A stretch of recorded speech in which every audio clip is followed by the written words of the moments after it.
Welcome everyone to episode 62 of What's That Sound podcast. My name's Stu Watts, and today I was joined by two guests, Joe Carra, who is a mastering engineer at Crystal Mastering in Melbourne, as well as Simon Moro, who is a producer and engineer at the Avenue Recording Studio, also in Melbourne. In today's episode, we talk all about the impact that AI is having on the music industry. So we go into the positives and negatives, few different areas of conversation, such as how it affects the creation process, the authenticity of creating music. Should we be concerned about job security as creative professionals providing a service in the music industry? We also go into a conversation about correctly crediting artists as well as royalties and the impact that AI is having on those sorts of things, streaming platforms. It is a really, really great episode on a topic that I haven't really had time to discuss on this podcast, so I'm really stoked that we could get into this today. If you would like to support the podcast, you can do us a favor and share the podcast on your social media platforms, in a conversation, anything like that. Help us spread the word about this podcast. You can also do us a favor by making sure you're followed or subscribed on your podcast platform of choice, as well as all of the social media platforms. That way you can stay up to date with everything new in the world of What's That Sound. You can buy some merch. The link to our merch store is in the show notes if you would like to show your support that way. That means, you can inject some money into this podcast and help us put on future episodes as well as live events and things like that. If you would like to get in touch, there is a link in the show notes to email me about any future guests or any suggestions that you might have, as well as everything else, all the links to Joe's and Simon's and my own catalogs, ways to get in touch with us all. All of that's in the show notes, so you can get access to that there. With all that aside, let's get into this episode 62 of What's That Sound podcast. You're listening to What's That Sound with your host, Stu Watts.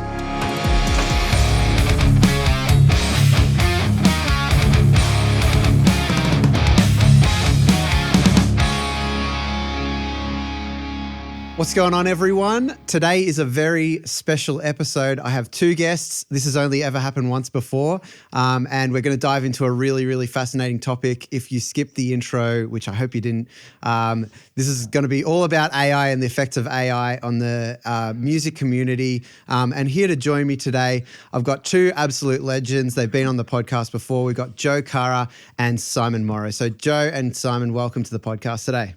G'day, Stu. G'day, Simon. Hey, Stu. Hey, Joe. Thanks for having us. Thanks for jumping on. Scared. And speaking of AI, Siri has just eavesdropped, and for some reason I've triggered her. So it's just a bit of AI at its finest.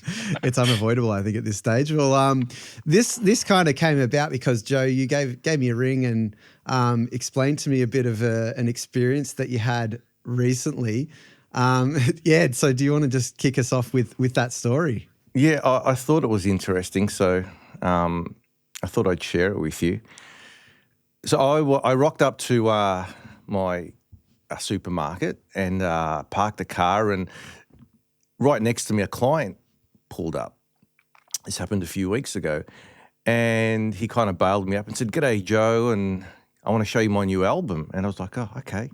Ready to do my groceries, but let's go for it, So he whipped out the old iPhone and he logged on to, he was on Spotify, and I pulled up his account and it was under his name, and gave me the phone, and I started to have a listen just over the phone speaker. And it sounded pretty decent, sounded half decent. I thought, okay, that's good. And it had a bit of an intro, and then the vocal started. And it hit me straight away. I was like, "Oh, this is not you." And I kind of said to the chap, I said, "Oh, but this isn't your vocal."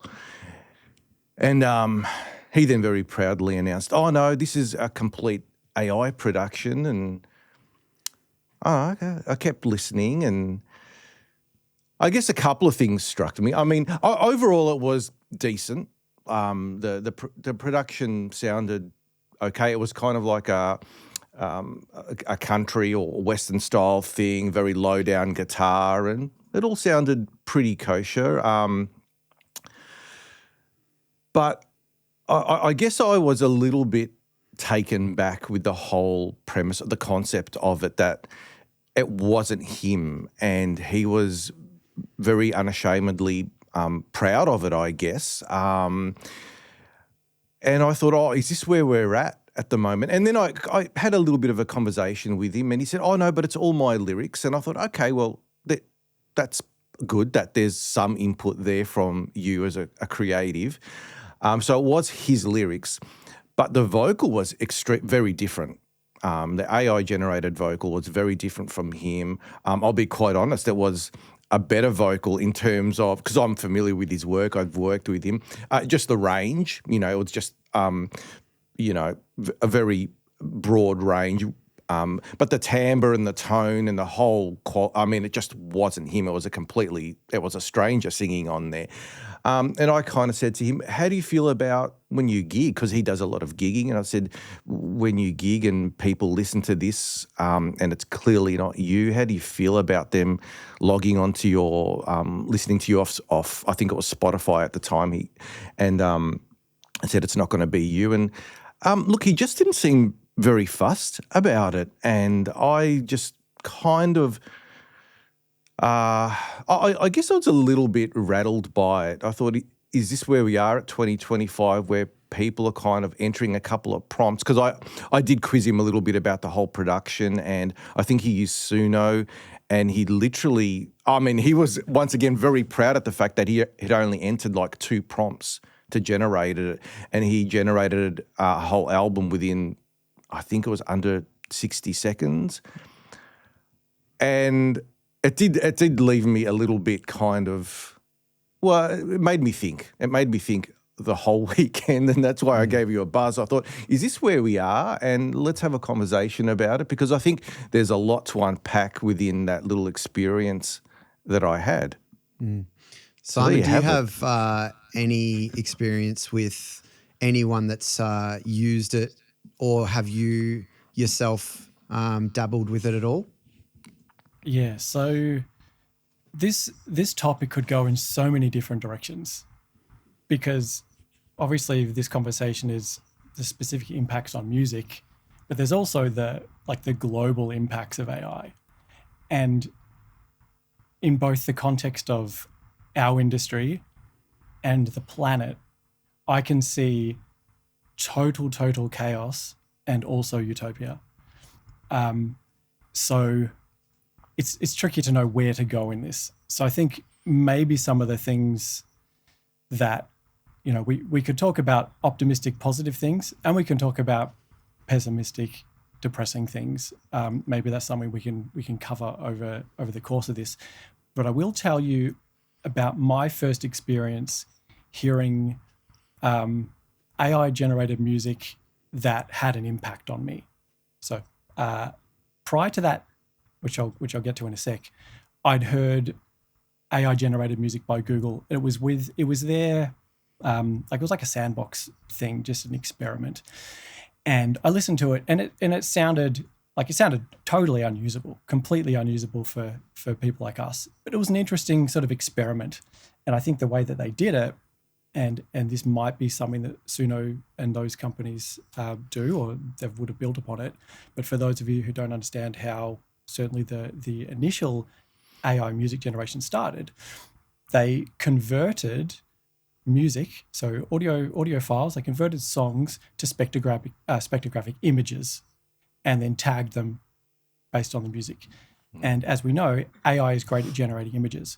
So those very first AI-generated songs were literally images that have been generated. So the AI generated a spectrographic image based on the prompt, based on the spectrographic images it had been trained on, and then converted that to audio. So when I first heard that, I thought, this is unusable, but it's very interesting, and it's only going to be a matter of time. And it would have been maybe 2 years ago. It was when ChatGPT was in beta, that's when I first heard that Google thing. But moving forward to the first time it had an impact on me, it was earlier this year. And my wife played a song to me. She sent me a song, and it was it had lyrics that were written by a writer. She's in a writing group, and the lyrics were written by humans. and I put this song on, and it gave me shivers up my spine. And at that point in time, even though I could hear the inferior fidelity, and even though I knew it was AI, I thought, I just got shivers up my spine from a computer-generated song, and ignoring that the form needed work. The vocal performance, even though the quality was poor, it affected more emotion than probably most of the independent work that gets brought to me. And I still don't know how I feel about it today. And I've been looking more into AI tools and how they can augment our productivity. So I'm very much in the headspace of, I don't know how I feel about it yet, but it definitely can have an impact. And I've got some stats I can share later with companies that have tested this stuff on consumers. But it gave me an emotional response. I'm a professional in this business. I heard through the inferior quality. I knew it was fake, yet it affected emotion in me. So that was sort of, I thought, I don't know where this is going. I don't know what's going to happen from this. And we talk about the quality is not as good. The quality is not as good because it's been trained on low quality MP3s to save data. So that's why we have those poor quality artifacts. But train it on 24, 48K or even CD quality, and those things that us industry people talk about suddenly become less of a thing. And we're listening to it going, wow, that sounds better than that thing that I mixed in here with a vocal recorded on a Focusrite Scarlett on a cheap mic. I have to admit the quality, when I heard this chap's album, I have to admit I didn't really flinch too much in regards to the quality. It actually sounded, so I don't know what time frame you're referring to, Simon, but this was just a couple of weeks ago, so I don't know if things have improved since your experience. Earlier this year, but they have improved since then. Yeah, I was like, I wasn't even fazed by it. It sounded pretty legit when I was Especially listening to it. Especially on a phone. Yeah, exactly right. In the studio and on monitors, maybe I would have picked a few things, but off the phone, I was like, man, the guitars and everything sounded great. The vocals sounded really it sounded convincing. I think that's a good word to use. It sounded very convincing, as if he had gone into a studio and done it all. I guess I can touch on my experience with using some of these things. I think with technology, you can't stop progress. So it's important to keep abreast of where everything is, always investigate and try and educate myself on these sorts of things, especially if it's going to affect my process and the wider industry and things like that. So, and I'm an artist myself, so I am fascinated with tools and, trying to uncover ways of doing things and songwriting techniques and all that sort of stuff. So I have dived pretty deep into especially Suno, because Suno, I've used probably 3 of the different softwares, and Suno is the outstanding one to me. And there are ways of utilizing it as a really effective tool to assist you with songwriting. You can input your own music into it. You can input your own lyrics. You can actually input your own demos into it. You can input your full songs into it, and it'll pull apart the song, and it'll take things. It'll give you different versions of the same inputs, and it'll kind of generate these songs, I guess you can call them. Some of them are better than others, but it is a tool. And the problem I see is when the uneducated are utilizing these things and using them as the way. And do you guys think that is, because we've seen people like Timbaland jumping on the Suno train, advertising for them. Is that just a cash grab? Is that like him hedging his bets? Like what does that look like for the artistic, process? Yeah. So I think there's, again, different ways we can look at this. This will take work away from people. It will also create work for people. So as an example, what you're talking about with Suno, where you upload your demos, I've used it for that as well, just recently. And what that does for me is something that I've typically outsourced on records I produce. So when I'm producing records, very often I will send the artist off to a composer to fix the song. The song might be 80 to 90% there, but the melodies need a bit of a tweak. I'm fine with the form and structure stuff. I can do melodies, but it's not something that I like to do as a service, so I always outsource that. And it might cost $1,000 a day for that person to go and do their magic on the song. And now I can do it in Suno. I can upload that demo. It will fix the melodies. It will make the subtle changes that turn a good idea into a hit. And then, as you know, Stu, you can download it, you can bring it into your DAW, and then you learn that song. And basically, it's almost like how I would use it is how a copywriter or an author would use it to proofread their work.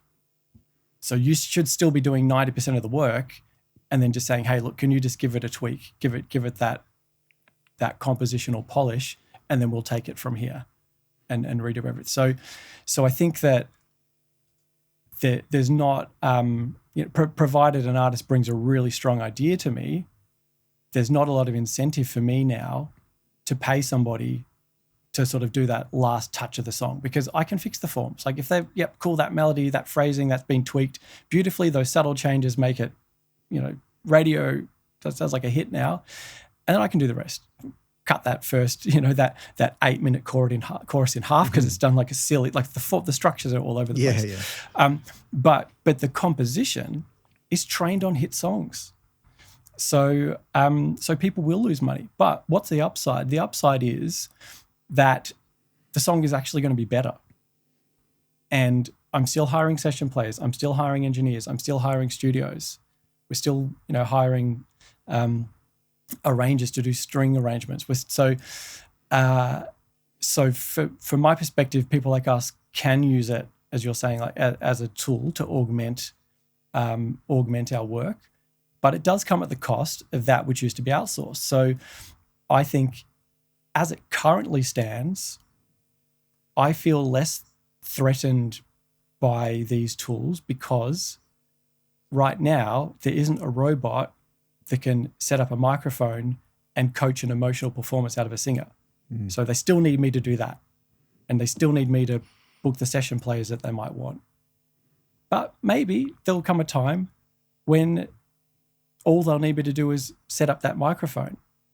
Because even though they could clone their own voice and type a prompt and have something that sounds like them, they might still like to do the work, despite what Mikey Schulman of Suno thinks about the effort. So yeah, I agree with you, Stu, that it's important for us to stay on top of these things. Parts of the industry will suffer first and quickly. And I believe that the people that are going to suffer, if not already suffering, are people that were writing background music for ads, because there is no difference from a consumer perspective. So if I'm going to be a composer, I would be seriously considering that job, because you're going to have to be a top performer to make that work. Because the entry level jobs, jingles for small businesses and for Instagram reels, why would you pay a human even $300 to make a song that you can get for $0.01? Plus the time. Plus the time. So that in that sort of composition, I think the producers that have positioned themselves as the the JB Hi-Fi, the cheap production, I think they're going to disappear quickly, because why would you pay someone $200 to make a beat track when you can get one that probably sounds better that's exactly how you want it because you just keep prompting till you get the beat you want. And then maybe those people would just be tracking vocals. But I'd be worried about and again, that's why I often talk about, to have a career in this business, you want to position yourself higher up the chain and not just go for the cheap, because that cheap stuff can be replicated. Like I would say that what Suno outputs now is better than most production by, freelance producers.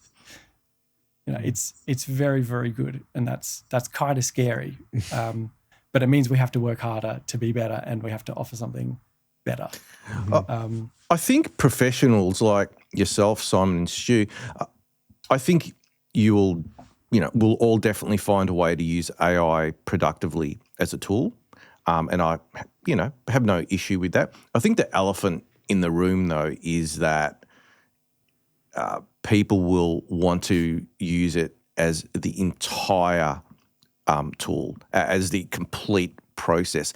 And even the CEO from Suno, he doesn't hide that. He basically said he doesn't say we've designed this as a tool, even though Timbaland has kind of hinted at that and said, oh, look, it kind of can put a new spin on this beat and do that.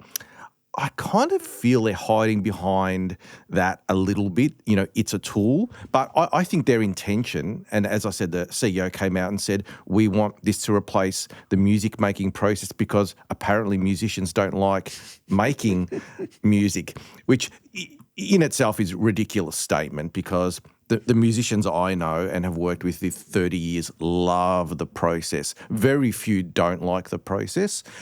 So I think they're actually looking at a complete AI generative tool to make the production from beginning till end. People like ourselves might use it in a manner that assists us in what we do. I haven't found that yet, but it may come. And I don't want to be the old man in the room throwing my slipper at, the window saying, you young kid, we'll find a way. We always have. I've definitely embraced new technologies from the beginning of my career up until today. And this is just another technology, but it is a little bit different than most tools. That I think we have to acknowledge it's different. A lot of people keep referring to technology in the past, like drum machines or the gramophone or other things like that. They genuinely were little innovations and tools along the way that we embraced, whether it was MIDI or sequencing or whatever. But an AI generative tool, I just think it is a very different concept to, our drum machines are going to make drummers irrelevant, which that never happened. We know that.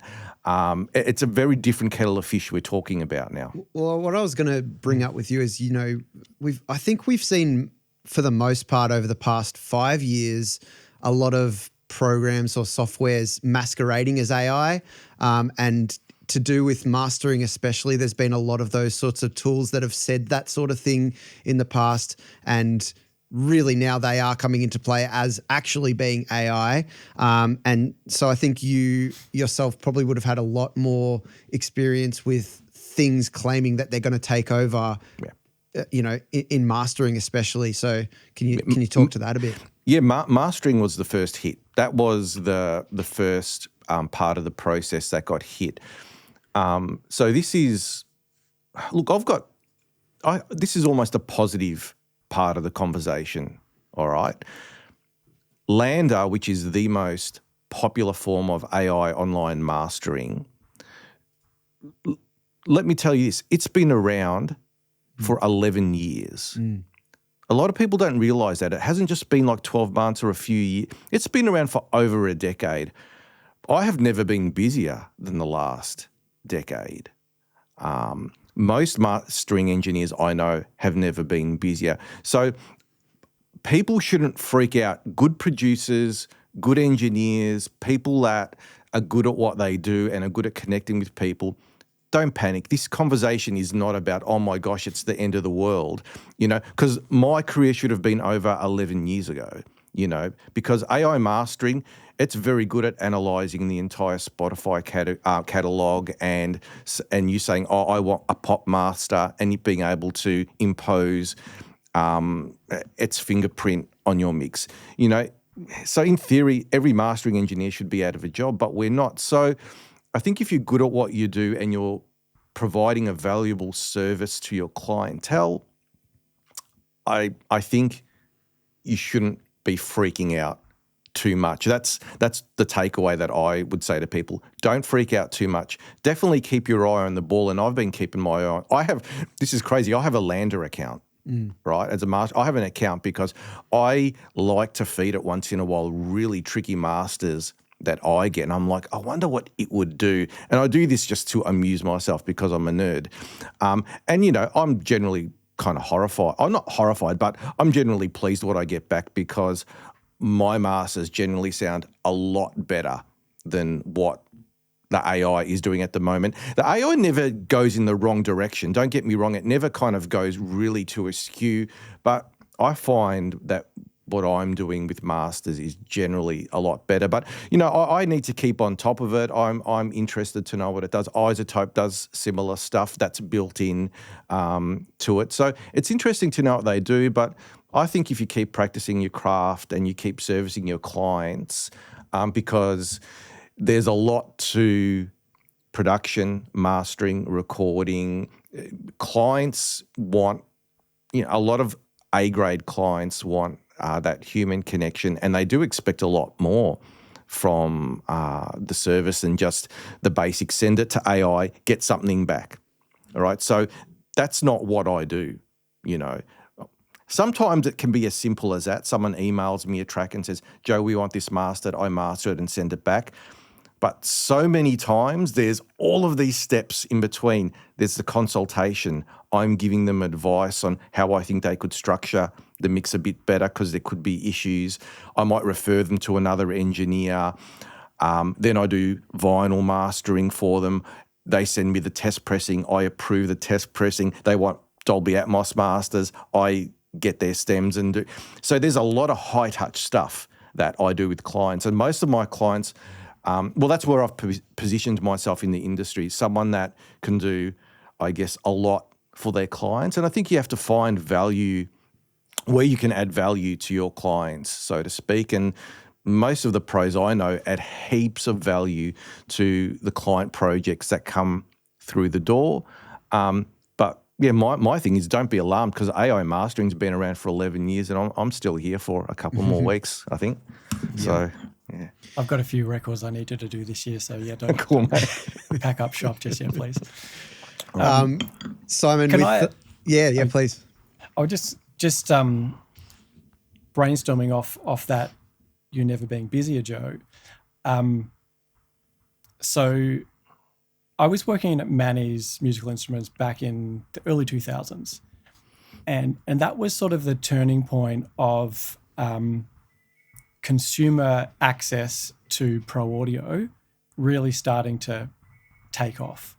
And so again, this is just a more of a thought question is part of why you've never been busier because one of the biggest areas of growth in our industry has been marketers convincing people that they can do what we do if they just buy this plugin or just buy this $200 interface or this Chinese microphone.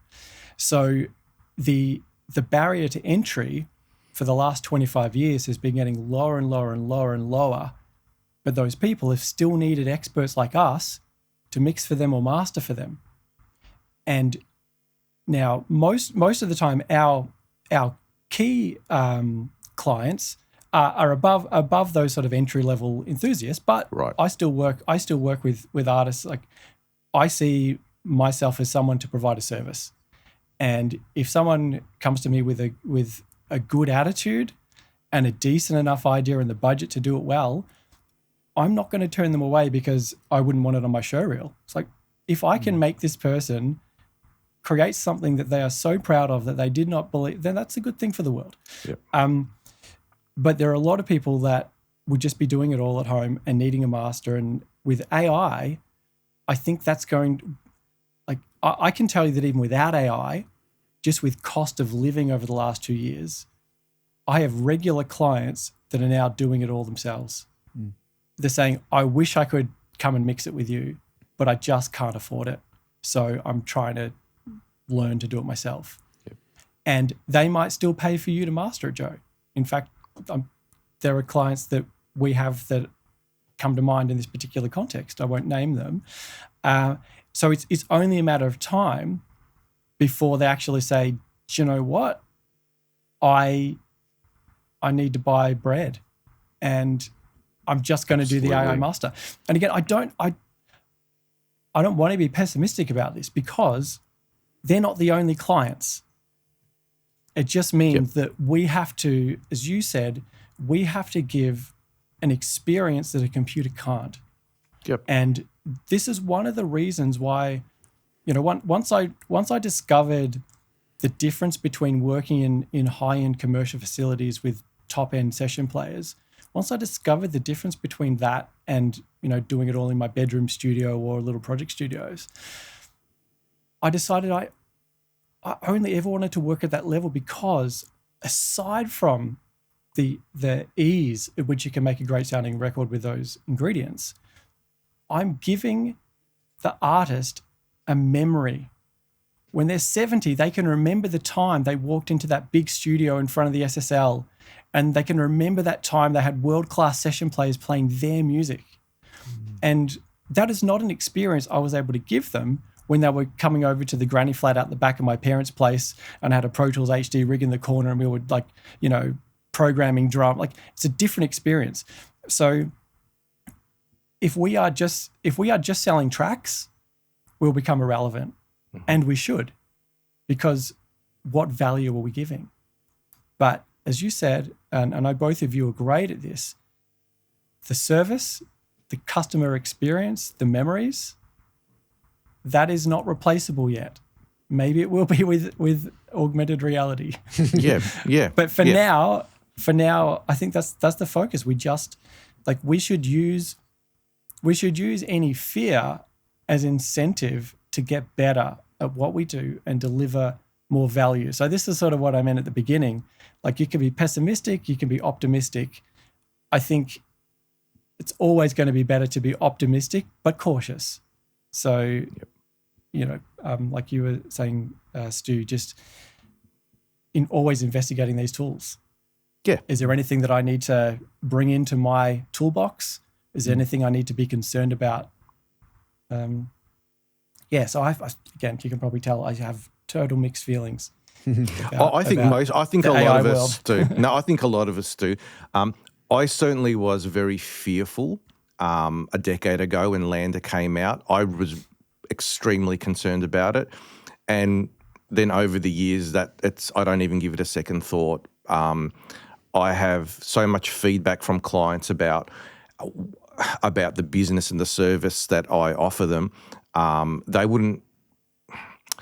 I think the AI stuff might have culled a few of my maybe C or D grade clients that always really struggle to justify costs and things like that. So we're all going to take a little bit of a hit. I think we need to acknowledge that right now. We're all going to take a little bit of a hit, but that just means that our A grade clients are probably going to hang on a little bit more, and we're going to have more of those higher echelon clients that are going to want that service, because certainly not everyone wants to output an album under 60 seconds and say, this is my album.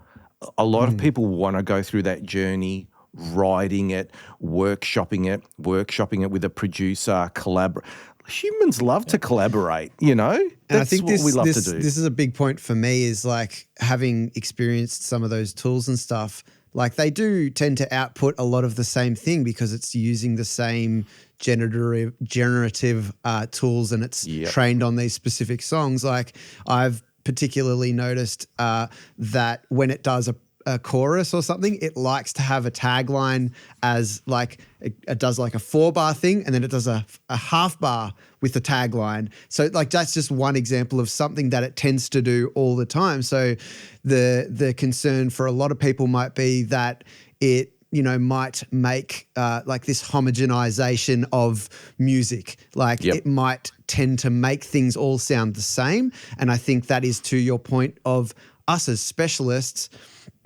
We know the different ways of doing things. We know when not to use those specific strategies of songwriting, etc. So, and for you as mastering, when to not use this pull tech on the, mix bus or like whatever it might be, mix bus. I said the AI might even push artists to be better because artists might go, oh, I don't want to sound like this homogenized production that keeps coming out. So they're probably going to have to dig deep and go, I really need to make this special, unique.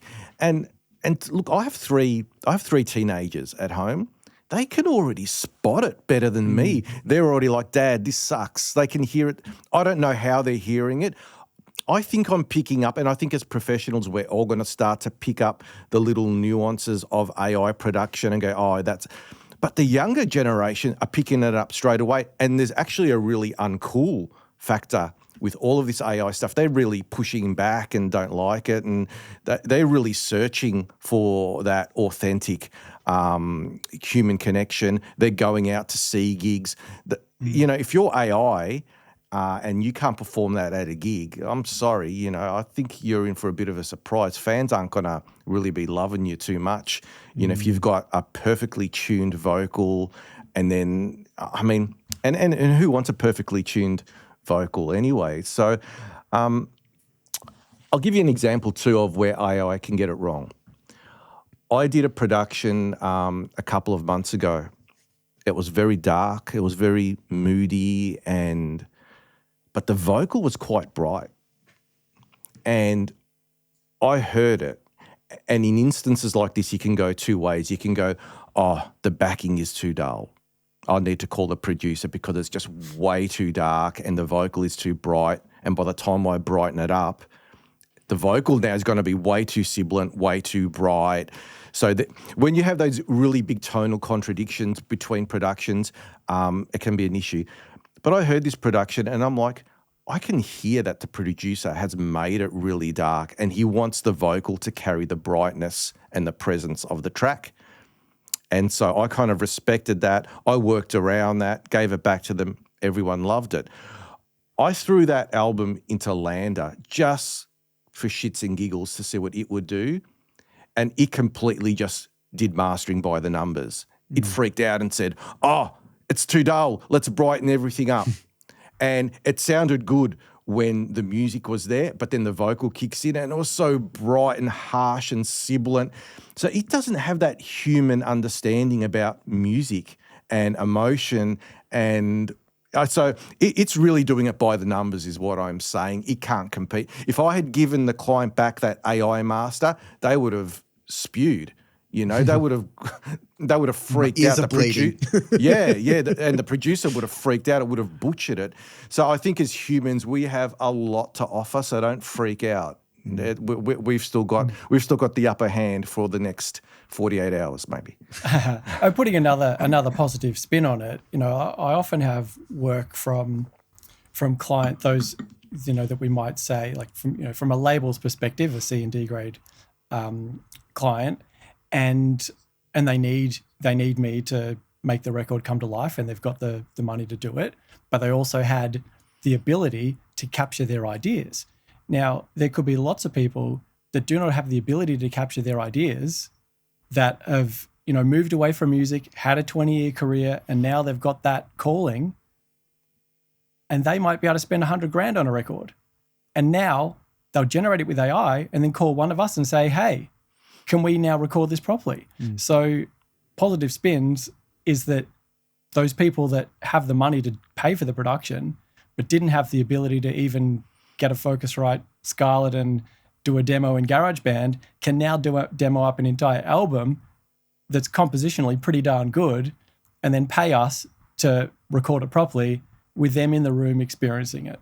So, it's sort of this duality. So yeah, I'm with you, Joe. I certainly wouldn't be freaking out about like my concern with AI is more around psychological warfare. That's the thing that's sort of frightening for me about AI. I think one of the unfortunate things about it, when we put AI aside as a tool, I think the fact that there undoubtedly is going to be a mass saturation of music now. There's going to be AI farms generating music and trying to capitalize on that. And it's just going to make the real beautiful, genuine music harder to stick out from the crowd because there's just going to be so much. The only thing that I take hard on in that is that a lot of platforms have already come out and said, we are not monetizing AI-generated music, which is great. So anyone that's nefarious and thinks that they're going to generate 1 million songs a year and try and make money, I'm happy that people like YouTube and Deezer and platforms like that have already said, we're not paying out. And they can spot it. There are AI generative analysis tools that can spot that in a second, and they're not going to pay out on that stuff. So I hope the whole industry conforms to that, and they'd be stupid not to.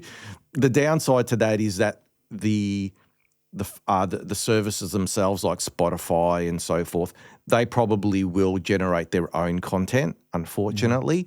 But you know, that it is what it is for now. Yeah. Do you know the stats? I think it was Boomy in the first couple of years had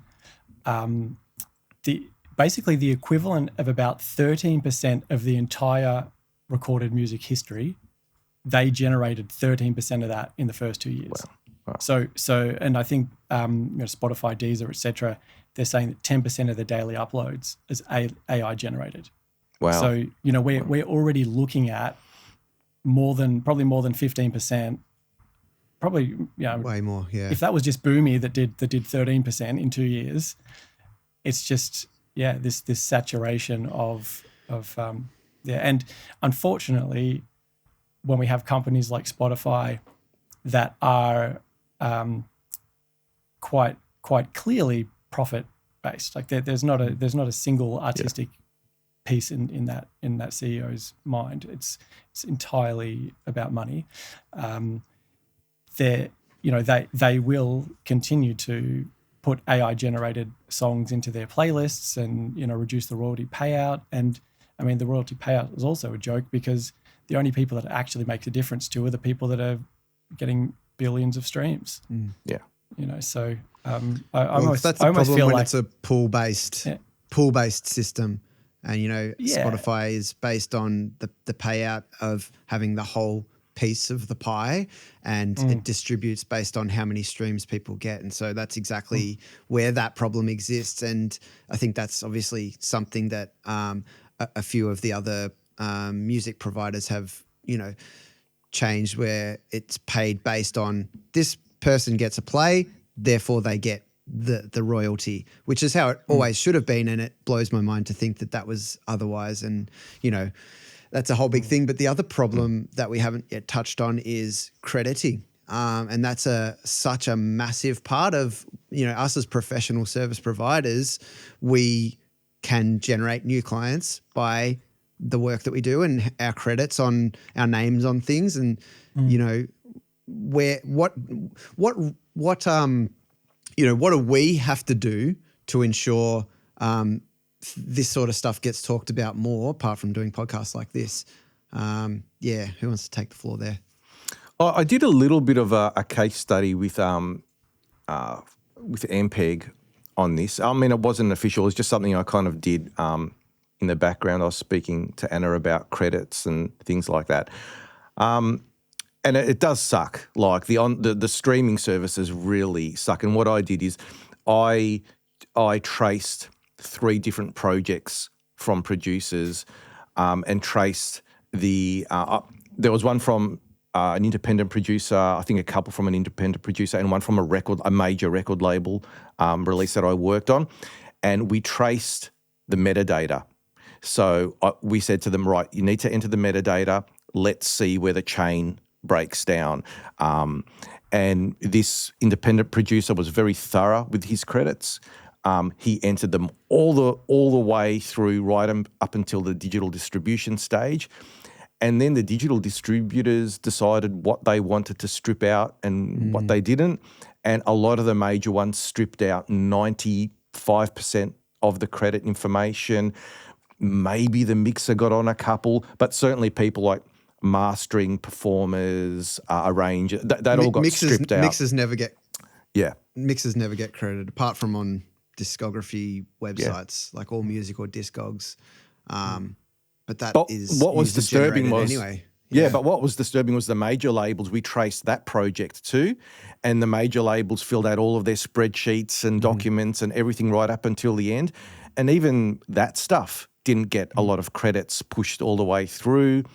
I love Bandcamp. I think they have a wonderful culture. It's amazing that platform can have so much rich metadata and credits on everything that they do, and yet you go to someone like Spotify and it's hard to spot a credit anywhere on there. But so if one platform can do it, yeah, exactly. It's the culture. Yeah, it's exactly the culture. Yeah. And I loved what you were saying too, Simon, about the experience of people going into a studio. And of course, we can't sell our services with smoke and mirrors and fool people into coming to us because we have nice looking studios. Yours is a beautiful looking studio. You obviously have to back it up with an amazing service, right? But the thing is, if you've got an amazing service and you've got a great looking studio, that experience is priceless too, because there are a lot of people that are looking for that. I have a lot of clients that are accountants by day and musos by night, and they cherish that once a year experience of going into the studio, locking in with some friends, making an album, liaising with the producer, working it up. Some people do this instead of a holiday. Some people like to have this experience instead of going on vacation. They'll save up their 10, 15 grand and spend it on a production, and then they love to come into mastering. I mean, I can tell you what, AI sucks for those people that want to generate content for their social media. I mean, all these bands that are taking videos and clips in studios and mixing and mastering, you're not going to get a lot of that. Not that that is, a reason why you should be using a producer or a human or something like that. But, there are a lot of other side benefits. But I know my clientele, they absolutely cherish working with other human beings. And the thought of, not doing that grates them. And I think there is a very, very large pool of people still making music that will forever, want to be involved and have other collaborators. And tying that back to credits, the artists that I work with, after every record, pretty much everyone emails me and says, "Can you give me a list of everyone that was on the record?" Yep. So it's even like that sort of crediting is even important to the artists. Like, as you said, because they're having this experience, it's like the musicians, the people involved, that was all part of the thing they invested in, that piece of art that they loved, that they enjoyed doing the work on. And then and artists want to give back as well and support the community. And there's no community in AI. No. And I think what you're saying about credits, Stu, sorry, I took that a bit off the rails there. I think it's up to the organisations, the official organisations, whether it be the Grammys or MPEG or Music Victoria or whatever like that. I think they need to keep hassling streaming services. And I know these conversations are happening in the background with streaming services to say, get your act together. We need you to follow through with the metadata and not just strip it out. So these conversations are being had, but are they being listened to? Are they being enacted on? I don't know, but I know officially that is happening in the background, and I think ARIA are also trying to push for that. But these big companies are pretty massive, and whether or not they're listening to these requests, I don't know. Thank God for vinyl and physical media, because that's one way that we're getting credits on there. I'm very thankful that a large majority of my clients press vinyl, because that I certainly get credited. I mean, that's a pretty old school way of getting credited, but, I'll take that. That's a win. And Simon, with, you running an education program, where does that come into play? Talking about AI, talking about technology in general, like how much of that do you discuss with, the people coming through your school? What do you think are the important things to keep talking about? Sure. I haven't run one for nearly 2 years just because of building this studio and been totally flat out with production. But the curriculum as it stands, the only sort of touch on AI was AI mastering. And this is because I wrote the curriculum back in 2020. Yeah. And I've actually was telling Joe this. What I did was I put up real human mastering engineers against the different AI platforms, and I found that, and I think I did it over 6 different types of tracks, and I found that E-mastered was probably the better of the platforms. Then the Waves ones come out, and I think Waves sort of consistently outperforms that. This is this is a limited data set, like 6 different songs of different styles. But 100% of the time, the human was better. And the human was Joe for 5 of the tracks, and I think Don Bartley for 1 of them. So the human won. But some people wouldn't know the difference. So that was all I talked about in the current curriculum. But I will definitely be rewriting it to look at the different tools.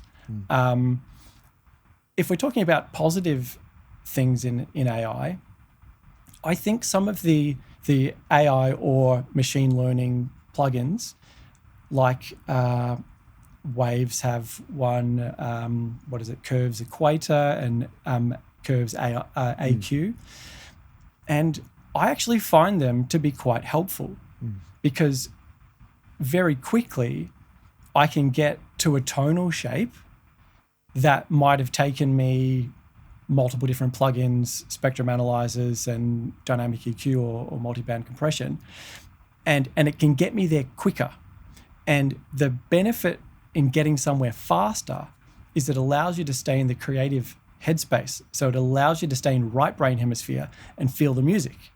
So, I love mixing analog and big console. And so I'm standing up and it's like, quick, let me just, this guitar's a bit muddy, quick, cool, that sounds good. Maybe give it a little bit of a tweak. It allows me to work quickly. And I think that sort of machine learning and AI tooling is really great for us. But I will also say there was a study, I'm pretty sure it came out of Stanford, and they found that students that were using AI, that were allowed to, as part of the experiment, use AI for their assignments, the creative writing part of the brain atrophied. And this is like when GPS came out and we started offloading our spatial awareness and direction part of our brain. We started offloading that to GPS. That part of the brain started to shrink. So I would say that as producers, when we use these tools, make sure that you do the time to practice doing it manually as well, or it will atrophy. And I said to my wife this year, like we're big on technology, but as I said, I now have very strong mixed feelings about AI. And there have been emails where I just won't respond to people because it's 100% AI. I'm like, you never used M dashes before. What is all this bold in the middle of the sentences? If you do not have the decency to write me an email, I'm not even going to respond to it. And I said to Michelle, my wife, I said, we got to stop using this and we have to practice writing. And we have to, if we are going to use generative AI in any capacity, whether it's for music or for creative writing or for anything, make sure that we are practicing the art. So if you write a blog post, put it into AI to check your grammar, maybe give a couple of suggestions, but then do the work to finish it. So use it as an assistant, as a sounding board.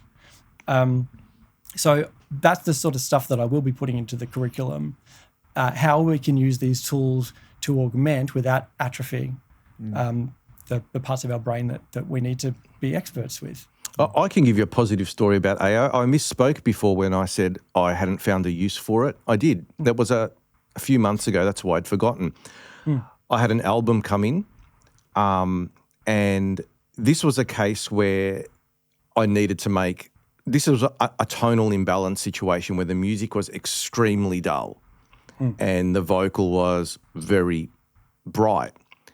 Very much like that other album I spoke about. But in this instance, I knew that it wasn't right.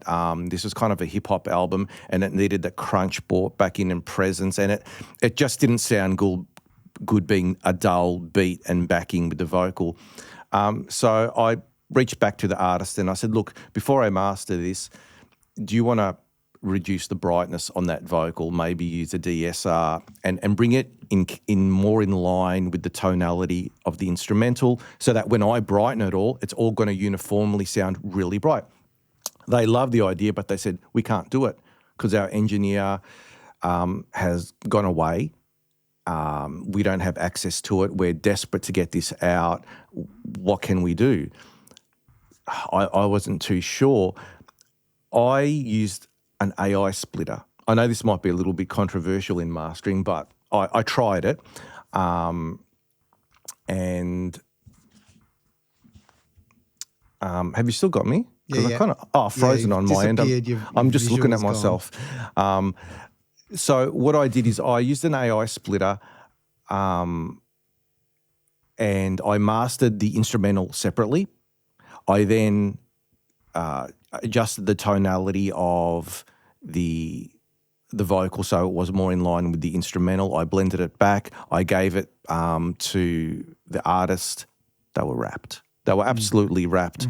We tried to master it with the stereo as a whole, and I gave them a choice. Do you prefer the stereo master? And I tried to do a bit of a workaround.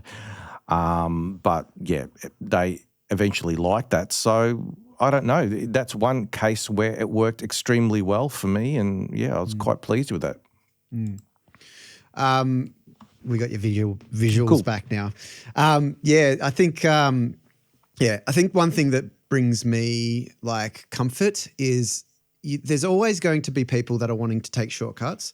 There's always going to be people that want to get things done quick. They don't care. They want to get things done.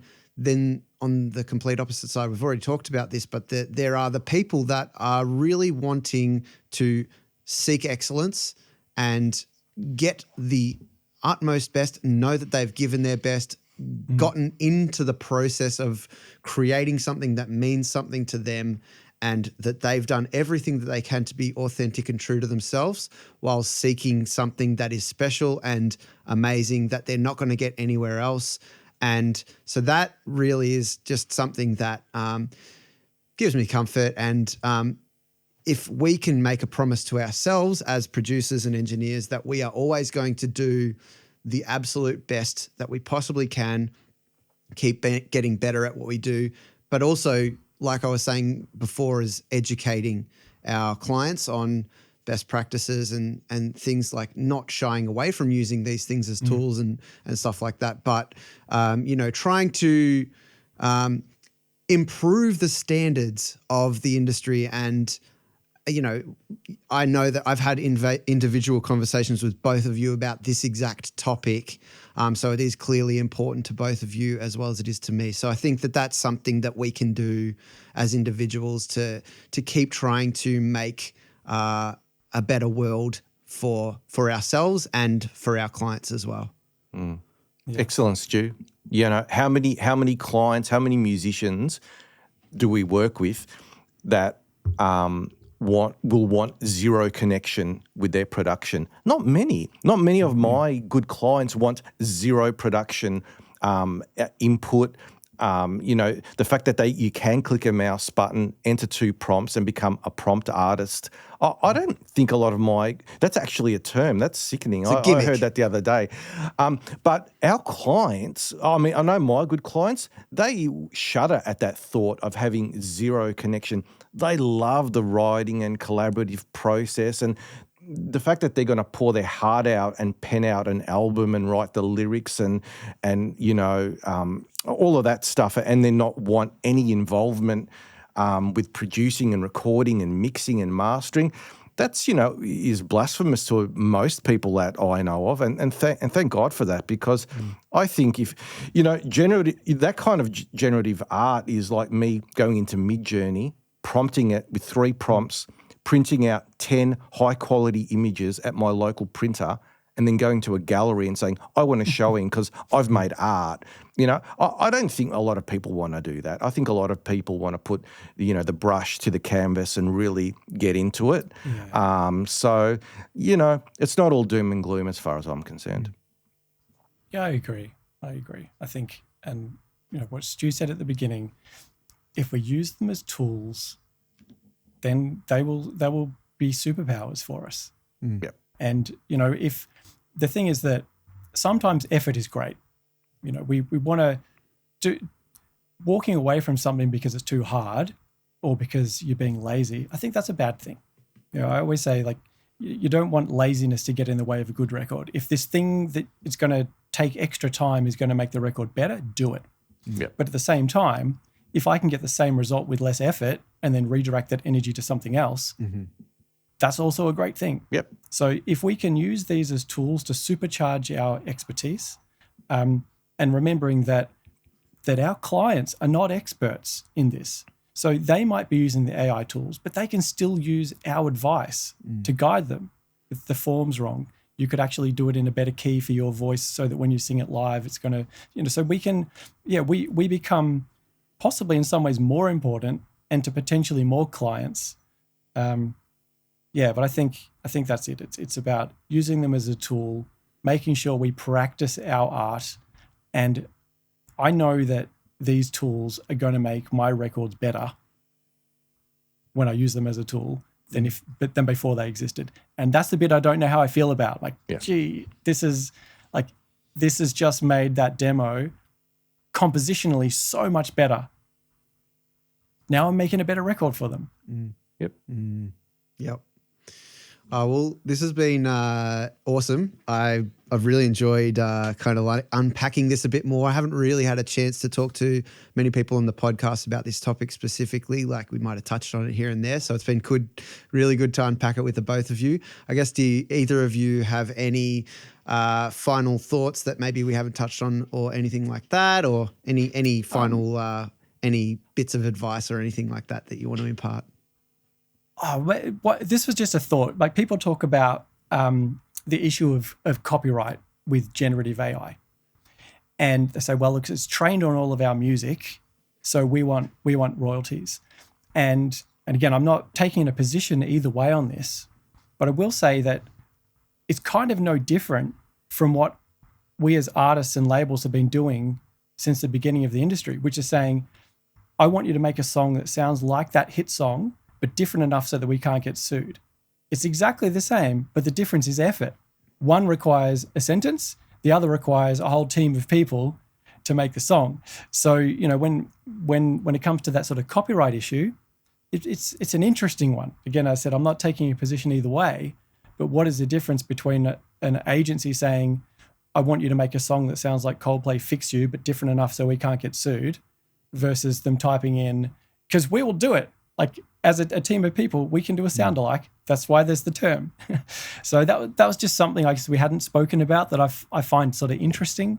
Is where is like copyright? Is the problem that it's too easy, or is the problem that it was trained on the data? Because our brains, like AI, the way that it works is similar to how our brains work. There's literally like science. Yeah, it's a funny point because like I think about this as well. It's like what is the real difference? You're using a tool to do something. That tool is either an actual person with a brain or it's a computer with a brain. Yes, it's less human and blah blah blah. But if you strip away the emotive, the ego part of that conversation, like is there a difference? Because it is a different song. Like you're not creating the same song. So but I think if it is something that you have directly utilized, like, if you've done an interpolation of a song, that's where we credit it. We say, I didn't actually use that song,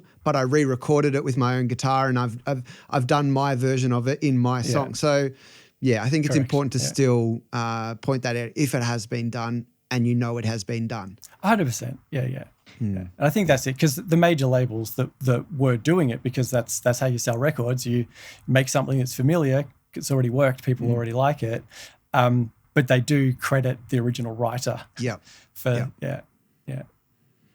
Joe, any final thoughts before we head off? Look, I strongly believe that if you are valuable in 2025 to the music community and people are loving working with you, I can't help but think that you're going to be valuable in years to come as well. And those that are wanting the cheap and quick way out, they're probably not your clients that you want anyway. You don't want those people that are wanting to AI something in 30 seconds. I think the musicians that want to craft a record from the ground up and put their heart and soul into it, they're always going to be around, and they're going to seek like-minded people out. So, you know, like the T-shirt says, stay calm, you know. I think that's what it says, doesn't it? Keep calm. Keep calm, Yep. It's fine, you know. I mean, we have to keep our ear to the ground and listen to what's happening and investigate what's happening, and as Simon said, use these tools for our benefit. But I don't think there's any need for panic right now. I think, you know, I think we'll be okay for a little bit longer. Awesome stuff. Yeah. Well, thanks again to the both of you. This has been great. Cheers, Stu. Thanks for having us, Stu. You're very welcome. And anyone that wants to check these guys out or myself, I'll have all the info in the show notes. Thank you for sticking around and checking the podcast out. It's also always an awesome thing to know that people have given their time to check this podcast out. So thank you. Spread the word about the podcast. Anything that you want to know about the podcast in the show notes. Otherwise, just email me directly. Anyway, that's it. Thank you guys once again, and we will see you next time on What's That Sound podcast.